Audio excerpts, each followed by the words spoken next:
New at noon, it is all about the money. State lawmakers are back to work at the Gold Dome after taking 2 weeks off to dig into some painful budget cuts. CBS 46's Rebecca Schramm tells us their first order of business is tweaking the governor's proposals.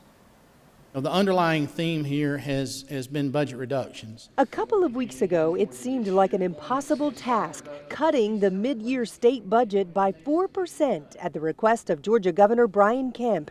That's roughly $200 million in cuts needed because of a slowdown in state revenue collections. Knowing that cuts are tied to people, it's very hard. We went through and combed through again on vacancies and delayed hires and delayed implementations and captured additional savings there. Some Democrats were concerned about cuts to social services, but many of those were reversed in subcommittee. State Representative Scott Holcomb of Atlanta was most concerned about cuts to criminal justice, especially after learning about a backlog of untested rape kits. I am encouraged by the restoration of funds to the crime lab. However, I'm not totally convinced that we have all the funds that we need. House Appropriations Committee Chairman Terry England says the 2-week break from the session to focus solely on the budget helped ease tensions between lawmakers and Governor Kemp's office. It helped us kind of establish some lines of communication that weren't there. Will you please say aye?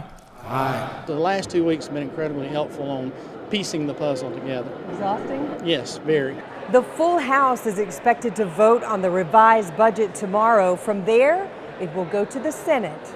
At the state capitol, Rebecca Schramm, CBS 46 News.